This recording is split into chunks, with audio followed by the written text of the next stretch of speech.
Hi friends, welcome to Brahmam sir GK classes మా. అదేవిధంగా కొత్తగా చూసే వారికి లైక్ చేయండి, షేర్ చేయండి మా. అయితే ఈ రోజు మనకు మెయిన్ మా కరెంట్ అఫైర్స్ లో ఇంపార్టెంట్ టాపిక్స్ మా. ఏదంటే కరెంట్ అఫైర్స్ లో ఇక్కడ అంతర్జాతీయ సౌర కుటుంబంలో 107వ దేశంగా ఏది చేరిందంటే మాల్టోవా. మాల్టోవా రీసెంట్ గా 2025 మా ఇదే ఆగస్ట్ మంత్ లో ఏ దేశం జరిగిందంటే అంతర్జాతీయ సౌర కుటుంబంలో వచ్చి మాల్టోవా జరిగింది. ఇంగ్లీష్ వచ్చేసి మా ఏంటంటే ఇంటర్నేషనల్ సోలార్ ఉన్న అలయన్స్ లో ఈ యొక్క గ్రూప్ లో వచ్చేసి 107 దేశాలు చేయడం జరిగింది సార్. అదేవిధంగా ఈ యొక్క దేశాలు వచ్చేసి మా ఏ దేశాలు ఉంటాయి, అదేవిధంగా టోటల్ కంట్రీస్ మా ప్రింట్ 107 దేశాలు ఉన్నాయి. అయితే ఇది ఎస్టాబ్లిష్ అయినప్పుడు అంటే ఇది ఎస్టాబ్లిష్ మా 13th November 2015 లో జాయిన్ అయింది మా. ఇది ఏంటంటే ఇంటర్నేషనల్ సోలార్ అలయన్స్ మా. ఇది 2015 13th November జాయిన్ అయింది. ఈ యొక్క గ్రూప్ ఏర్పడింది మా. అదేవిధంగా దీని ఫస్ట్ మా ఎక్కడంటే ఈ సంస్థ ఎక్కడంటే ప్యారిస్ లోని ఫ్రాన్స్ లో అనేది. ప్రెజెంట్ వచ్చేసి మా దీని హెడ్ క్వార్టర్ మా చేంజ్ చేశారు. హర్యానాలో వచ్చేసి మా ఇండియాలో ఈ యొక్క సంస్థ ఉంది సార్. అయితే దీనికి డైరెక్ట్ జనరల్ వచ్చి మా అంటే అనిస్ ఖాన్ వచ్చేసి ఇతను ఎన్నుకోవడం జరిగింది సార్. అనిస్ ఖాన్ అనే వ్యక్తి ఎన్నుకోవడం అనమాట. అదేవిధంగా ఇక్కడ నెక్స్ట్ మా దీని యొక్క లక్ష్యం ఏంటంటే ఇది ఇంటర్నేషనల్ సోలార్ యొక్క లక్ష్యం ఏంటంటే పరిశుభ్రమైన శక్తిని, శుభ్రమైన పర్యావరణాన్ని కాపాడాలని మెయిన్ లక్ష్యం ఉంది. అయితే లాస్ట్ 2023 వచ్చేసి మా 2023లో లాస్ట్ ఎక్కడంటే స్పెయిన్ దేశం జరిగింది. ఏంటంటే 106వ దేశం. ఈసారి 2025 లో మా ఏ దేశం అంటే మాల్టోవా 107వ దేశంగా జాయిన్ అయింది మా. ఏదంటే అంతర్జాతీయ సౌర కుటుంబంలో. అదేవిధంగా ఇక్కడ ఏంటంటే మా ఒడిశా రాష్ట్రానికి చేనేత పరిశ్రమకు మా చేనేత పరిశ్రమకు ఎవరు బ్రాండ్ అంబాసిడర్ గా ఎన్నికైనంటే ఇది ప్రముఖ పరిశ్రమ అంటే మాధురి దీక్షిత. ఇదా మాధురి దీక్షిత్ వచ్చేసి దీనికి బ్రాండ్ అంబాసిడర్ గా ఎన్నికైంది. ఏ స్టేట్ కంటే ఒడిశా రాష్ట్రానికి. ఇదే ఒడిశా బ్రాండ్ అంబాసిడర్ గా చేనేత పరిశ్రమ ఎవరంటే మాధురి దీక్షిత. ఈ మాధురి దీక్షిత ఇదే కాకుండా బేటీ బచావో బేటీ పడావోకి వచ్చేసి బ్రాండ్ అంబాసిడర్ కూడా ఎన్నికైంది. ఇదే బాలీవుడ్ నటి వచ్చేసి మాధురి దీక్షిత. అదేవిధంగా జాతీయ చేనేత దినోత్సవం ఎప్పుడంటే ఆగస్టు 7వ తేదీన జాతీయ చేనేత దినోత్సవం జరుపుకుంటామట. ఆగస్ట్ 7న జాతీయ చేనేత దినోత్సవం అనుకుంటాం. అయితే ఇక్కడ భారతదేశం యొక్క జాతీయ చేనేత దినోత్సవాన్ని ఇండియా ప్రైమ్ మినిస్టర్ మోడీ గారు 2010 నుంచి ఈ యొక్క డేను జరుపుకుంటామా జాతీయ చేనేత దినోత్సవం. అదేవిధంగా ఆంధ్రప్రదేశ్ ముఖ్యమంత్రి నారా చంద్రబాబు కూడా ఈ యొక్క చేనేత వారికి సంవత్సరానికి 24,000 రూపాయలు వచ్చేసి ఈ యొక్క జాతీయ చేనేత వారికి పరిశ్రమకు మన గవర్నమెంట్ పే చేస్తుందన్నమాట. అదేవిధంగా ఉచితంగా వచ్చేసి వరకు చేనేతలకు వచ్చి 200 మీటర్ల వరకు ఉచితంగా కరెంట్ పవర్స్ కూడా ఇవ్వడం ప్రకటించారు రాష్ట్ర ముఖ్యమంత్రి నారా చంద్రబాబు మంగళగిరిలో. నెక్స్ట్ అదేవిధంగా WHO వచ్చేసి 2025 వచ్చేసి షిప్పింగ్ సిక్నెస్ అనే వ్యాధి రహిత దేశంగా ఏ దేశాన్ని ప్రకటించంటే కెన్యా. అంటే 2025లో వచ్చేసి WHO వచ్చేసి ఒక కెన్యా దేశాన్ని ఏదంటే షిప్పింగ్ సిక్నెస్ అనే వ్యాధి రహిత దేశంగా ఏ దేశం ప్రకటించంటే కెన్యా దేశాన్ని ప్రకటించమా మనకు గుర్తుపెట్టుకోమా. అదేవిధంగా ఈ యొక్క WHO అంటే ఏంటంటే world health organization WHO meeting. అయితే 2025 WHO మీటింగ్ మార్చ్ మంత్ లో ఎక్కడ జరిగిందంటే జెనీవా స్విట్జర్లాండ్. జెనీవాలోని స్విట్జర్లాండ్ లో జరిగింది. ఎన్నో మీటింగ్ అంటే 79వ మీటింగ్. ఎన్నో మీటింగ్ 79వ మీటింగ్ వచ్చేసి WHO మీటింగ్ అదేవిధంగా ఈ యొక్క WHO ఎస్టాబ్లిష్ అంటే 1950 వచ్చేసి ఏప్రిల్ 7వ తేదీన WHO ఏర్పడింది. WHO హెడ్ క్వార్టర్ వచ్చేసి ఎక్కడంటే జెనీవా స్విట్జర్లాండ్. ఇది టోటల్ నెంబర్ ఆఫ్ కంట్రీస్ మొత్తం దేశాలు వచ్చేసి ఎన్ని దేశాలు ఉంటాయి 192 దేశాలు ఉంటాయి. ఎన్ని దేశాలు 190 దేశాలు. అంతకుముందు 193 దేశాలు ఉన్నాయి. ఏ దేశం వెళ్ళిపోయిందంటే అమెరికా దేశం వెళ్ళిపోయింది అమెరికా దేశం రిమూవ్ చేసుకుందన్నమాట. WHO నుంచి ఏ దేశం ఉంటుందంటే అమెరికా దేశం వెళ్ళిపోయింది అయితే WHO యొక్క లక్ష్యం అంటే ప్రపంచంలో అన్ని దేశాల యొక్క ఆరోగ్య పరిస్థితి ఏ విధంగా ఉన్నది చెప్తామన్నమాట. WHO డైరెక్ట్ జనరల్ వచ్చి ఏమంటే టుడోస్. WHO డైరెక్ట్ టుడోస్ మాట. అదేవిధంగా లాస్ట్ టైమ్ 2025 మలేరియా రహిత దేశంగా ఏది WHO ప్రకటించిందంటే 2025 వచ్చేసి ఏంటంటే సురినామ్ దేశం ప్రకటించింది. అదేవిధంగా ఇటీవల ఒక వ్యాధిని WHO వచ్చేసి ఏంటంటే షిప్పింగ్ సిక్నెస్ అనే వ్యాధి రహిత దేశంగా ఏ దేశం ప్రకటించిందంటే కెన్యా దేశాన్ని ప్రకటించడం జరిగిందన్నమాట. అది గుర్తుపెట్టుకోవాలి సార్. నెక్స్ట్ అదేవిధంగా 2024-25లో నేషనల్ హైవే జాతీయ రహదారుల విస్తీర్ణంలో నెంబర్ 1 స్టేట్ వచ్చేసి ఏ రాష్ట్రం అంటే మహారాష్ట్ర ప్రభుత్వం ఉంది. మహారాష్ట్ర ప్రభుత్వం. ఈ మహారాష్ట్ర ప్రభుత్వం వచ్చేసి ఎన్ని కిలోమీటర్ అంటే 12,213 కిలోమీటర్లు జాతీయ రహదారి ఫస్ట్ స్థానం అనమాట. అదేవిధంగా ఈ నేషనల్ హైవేలో సెకండ్ రాష్ట్రం వచ్చేసి ఏ స్టేట్ అంటే ఆంధ్రప్రదేశ్ 4,493 కిలోమీటర్ ఉంది. మూడో స్థానం వచ్చేసి ఏ రాష్ట్రం అంటే మధ్యప్రదేశ్ 4,147 కిలోమీటర్ ఉంది. అదేవిధంగా నాలుగో స్థానం వచ్చేసి ఏ రాష్ట్రం అంటే గుజరాత్ వచ్చేసి 3,417 కిలోమీటర్లు మూడో స్థానం ఉంది, నాలుగో స్థానం ఉంది. ఐదో స్థానం వచ్చేసి ఏ రాష్ట్రం అంటే తెలంగాణ ఉంది. 2,526 కిలోమీటర్లు నేషనల్ హైవే ఉంది. అయితే ఇక్కడ నేషనల్ హైవే అంటే మీనింగ్ వచ్చేసి మనకు రోడ్డు రవాణా వచ్చేసి ఎన్ని రకాలు అంటే 4 రకాలు ఉంటాయి. నేషనల్ హైవే, అదేవిధంగా రాష్ట్ర రహదారులు, అదేవిధంగా రాష్ట్ర రహదారులు, జిల్లా రహదారులు, గ్రామీణ రహదారులు అంటే మనకు మెయిన్ వచ్చేసి 4 ఉంటాయి సార్. నేషనల్ హైవే జాతీయ రహదారులు, రాష్ట్ర రహదారులు, జిల్లా రహదారులు, డిస్ట్రిక్ట్ రహదారులు.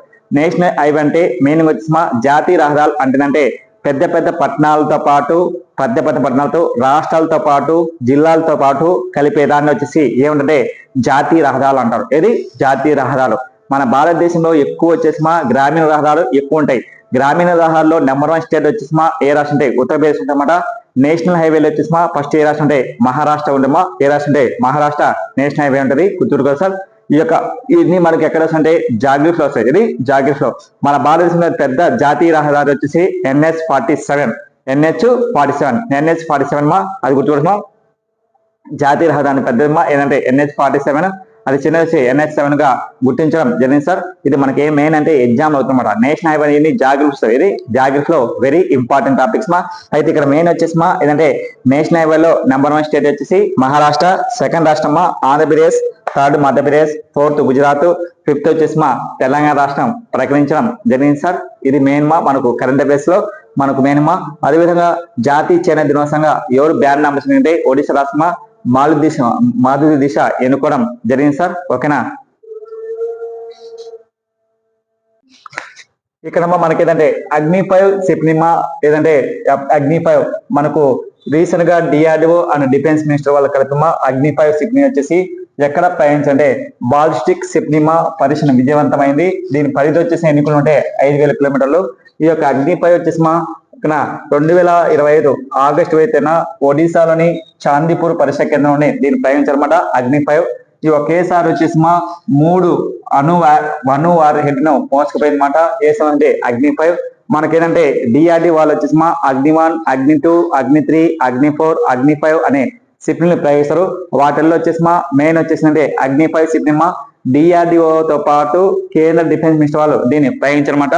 DRDO తో పాటు ఇది మొత్తం దీని యొక్క పరిధి వచ్చేసి అగ్ని-5 పరిధి వచ్చి 5,000 కిలోమీటర్లు.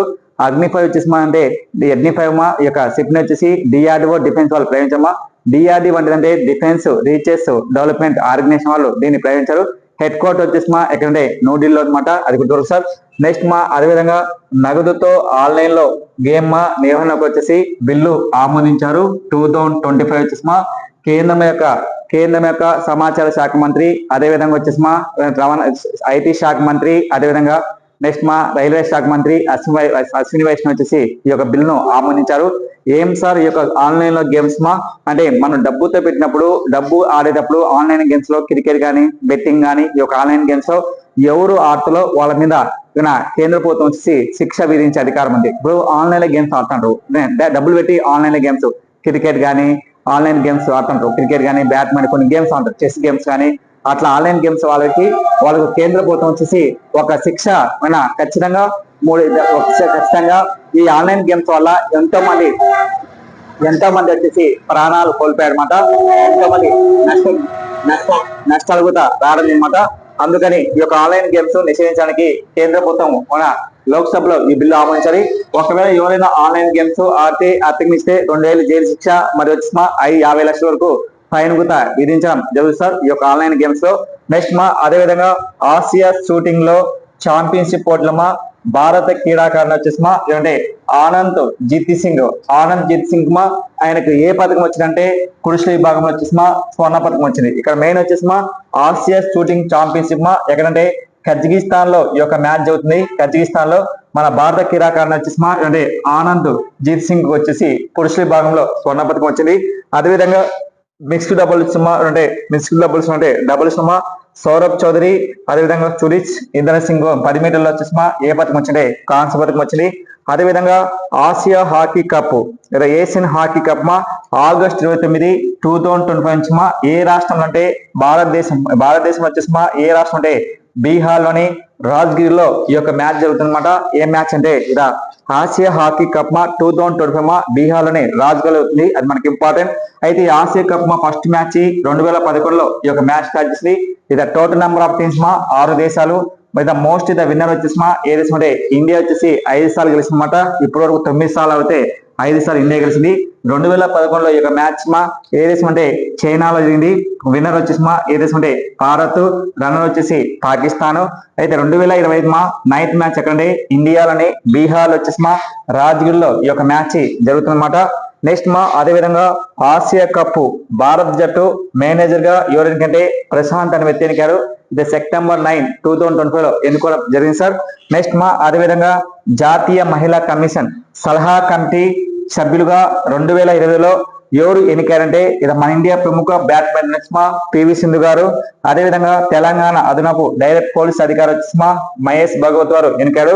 దేశవ్యాప్తంగా 21 మందిని ఎంపికోవడం అనమాట. అంటే ఇది నేషనల్ ఉమెన్స్ మహిళకు సలహాదారుగా అంటే ఎవరు చైర్మన్ గా ఎంపిక చేసినట్టే వీళ్ళందరినీ ఎవరు ఎంపిక చేసినట్టే మన ఇండియా నేషనల్ ఉమెన్ చైర్పర్సన్ వచ్చేసి అంటే విజయ్ కిషోర్ మెహతారా మహిళ ఎంపికోవడం అంటే ఎంపిక అనమాట. అంటే ఇక్కడ నేషనల్ ఉమెన్స్ మహిళలకు సంబంధించింది. అంటే మనకు సలహాదారుగా అట్లా ఎవరికి అంటే ఆంధ్రప్రదేశ్ నుంచి పివి సింధు, తెలంగాణ నుంచి ఏంటంటే ప్రముఖ పోలీస్ అధికారి మహేష్ భగవత్ నియమించడం అనమాట. అదేవిధంగా నేషనల్ ఉమెన్స్ కమిషన్ మహిళా కమిషన్ ఎస్టాబ్లిష్మెంట్ 2000 మనకు ఎప్పుడు ఏర్పడింది 2003లో ఏర్పడింది. కానీ స్టార్ట్ చేసి మాత్రం 2004 నుంచి స్టార్ట్ చేసినమాట నేషనల్ మహిళా కమిషన్ లో. ఈ యొక్క నేషనల్ మహిళా కమిషన్ వచ్చేసి ఇక మొత్తం ఎంతమంది ఉంటే మొత్తం 5 మంది ఉంటారు. వీళ్ళని వచ్చేసి ఎవరు నియమిస్తుంటే కేంద్ర ప్రభుత్వం నియమిస్తామట. వీళ్ళ 10 కాలం వచ్చేసి ఎన్ని సంవత్సరాలు అంటే 3 సంవత్సరాలు. అయితే మహిళలకు సంబంధించిన వాళ్ళ యొక్క హక్కులు కానీ కాపాడడం కానీ వాళ్ళకి ఏమేమి చట్టాలు అమలు చేయాలి, ఎస్సీ వాళ్ళకి కానీ ఎస్టీ వాళ్ళకి కానీ మహిళలకు కానీ వాళ్ళకి రుణాలు కానీ కేంద్ర ప్రభుత్వం ఏ విధంగా అమలు చేస్తున్నాయి, వాళ్ళకి ఏ యొక్క సమస్యలు ఉండేది ఇది నేషనల్ మహిళా కమిషన్ యొక్క అధికారులు ఉంటాయన్నమాట. ఇది మనకి మెయిన్ టాపిక్ అదేవిధంగా మన ఛానల్ కొత్త వీడియోస్ వరకు లైక్ చేయండి, షేర్ చేయండి. Thank you very much.